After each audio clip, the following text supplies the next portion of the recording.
नमस्कार, मैं वीरेश ठाकुर हार्दिक अभिनंदन करता हूं एचपी शिक्षा चैनल पर। तो सुबह के ताज़ा खबरों के सिलसिले को शुरू करने से पहले हिमाचल प्रदेश की लेटेस्ट नोटिफिकेशन और अपडेट्स को पाने के लिए चैनल को जरूर सब्सक्राइब करें। तो चलिए शुरू करते हैं फर्स्ट अपडेट से। राष्ट्रपति रामनाथ कोविंद के दौरे के दौरान शिमला में रहेगा नो फ्लाई जोन।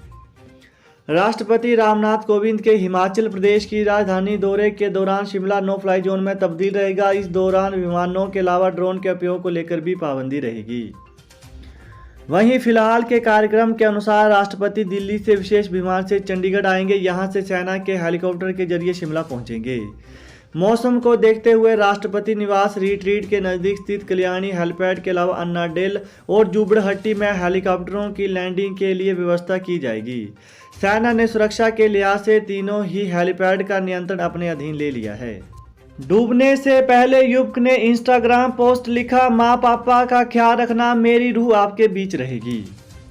हिम्मत रखना मेरे भाइयों, मेरे जाने के बाद मेरा परिवार भी है। माँ पापा का ख्याल रखना, मेरा शरीर जरूर गया है लेकिन मेरी रूह हमेशा आप सभी के बीच रहेगी। गुरुवार शाम को गोविंद सागर झील में डूबने वाले अंशुल की यह इंस्टाग्राम पोस्ट सोशल मीडिया में खूब वायरल हो रही है। उसने मरने से पहले इंस्टाग्राम पर यह पोस्ट डाली थी। अब यह पोस्ट सामने आने के बाद हादसा लगने वाली उसकी मौत अब आत्महत्या लगने लगी है। गुरुवार शाम को ऋषिकेश निवासी बिलासपुर कॉलेज में प्रथम वर्ष के छात्र अंशुल की गोविंद सागर झील में डूबने से मौत हो गई थी। पुलिस भी शुक्रवार तक इस हादसे को ही मान रही थी। अब युवक की इंस्टाग्राम पोस्ट सामने आने के बाद इस पर सवाल उठने लगे हैं। सोलन पति तीज का सामान नहीं लाया तो पत्नी ने लगा दिया फंदा। हिमाचल प्रदेश के सोलन जिला मुख्यालय के साथ लगते गांव में एक महिला ने फंदे से लटककर जान दे दी है। बताया जा रहा है कि पति घर लौटते समय तीज के व्रत का सामान लेकर नहीं आया। इस पर महिला ने फंदे से लटकर जान दे दी। पुलिस थाना सोलन को क्षेत्रीय अस्पताल से सूचना दी गई कि पठराड़ गांव से इलाज के लिए लाई गई एक महिला को चिकित्सक ने मृत घोषित किया है। सूचना पर पहुंची पुलिस ने पाया कि मृतका अपने पति राणा प्रताप राय, गांव मोरंगपुर, डाकघर परमानंदपुर, तहसील मदनागर, जिला विशाली बिहार, गांव पठराड़ कोटलानाला में किराए के कमरे में रह रहे थे। मृतका के गले में फंदे का निशान पाया। मृतका के पति राणा प्रताप राय से पूछताछ की गई। उसने पुलिस को बताया कि बुधवार को वह काम से रात के समय क्वार्टर आया और उसकी पत्नी सुनीता ने उसे तीज के त्योहार का सामान लेने के बारे में पूछा। वहीं उसने अगले दिन सामान लाने की बात कही। इस पर दोनों में बहस हो गई। इसके बाद वो सो गया। गुरुवार सुबह उठकर देखा तो उसकी पत्नी ने दुपट्टे से कमरे में लगे रोशनदान से फंदा लगा लिया है। उसके चीखने और रोने की आवाज़ सुनकर पड़ोस के लोग भी एकत्रित हो गए। महिला को फंदे से उतारकर क्षेत्रीय अस्पताल सोलन पहुंचाया, जहां डॉक्टरों ने उसे मृत घोषित कर दिया। कोरोना, हिमाचल में 2 संक्रमितों की मौत, 195 नए पॉजिटिव मरीज। हिमाचल प्रदेश में शुक्रवार को 2 की मौत हो गई। इनमें कांगड़ा जिले में 82 वर्षीय बुजुर्ग महिला व मंडी में 47 वर्षीय व्यक्ति ने दम तोड़ दिया। उधर प्रदेश में कोरोना के 195 नए मामले सामने आए हैं। प्रदेश में कोरोना मृतकों का आंकड़ा 3614 पहुंच गया है। वहीं इसकी बात करें तो बीते 24 घंटों के दौरान 237 मरीज ठीक हुए हैं और कोरोना की जांच के लिए 9232 लोगों के सैंपल लिए गए। हिमाचल पुलिस कांस्टेबल भर्ती 1334 पदों के लिए 1 अक्टूबर से कर सकेंगे ऑनलाइन आवेदन। हिमाचल प्रदेश पुलिस मुख्यालय ने कांस्टेबलों के 1334 पदों के लिए भर्ती का नोटिस जारी कर दिया है।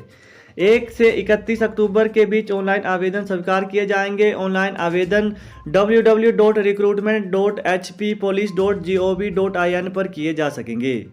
ऑनलाइन आवेदन के लिए लिंक 31 अक्टूबर तक खुला रहेगा। आवेदक इस बार ऑनलाइन आवेदन करने के बाद आवेदन शुल्क ऑफलाइन व ऑनलाइन जमा करवा सकेंगे। पिछली भर्ती के दौरान सर्वर में गड़बड़ी के चलते शुल्क जमा करने में आवेदकों को परेशानी हुई थी। इस बार 100 रुपये कोविड शुल्क भी देना होगा। इस बार भर्ती में इंटरव्यू नहीं होंगे।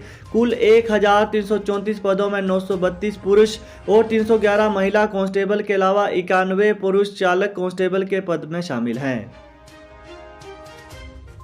हिमाचल केंद्रीय विश्वविद्यालय में शुरू होंगे add on course. Himachal Pradesh केंद्रीय विश्वविद्यालय के कुलपति प्रोफेसर सत्यप्रकाश बंसल ने कहा कि विश्वविद्यालय में एड ऑन कोर्स शुरू किए जाएंगे। वह राष्ट्रीय शिक्षा नीति 2020 की क्रियान्वयन समिति की बैठक की अध्यक्षता कर रहे थे।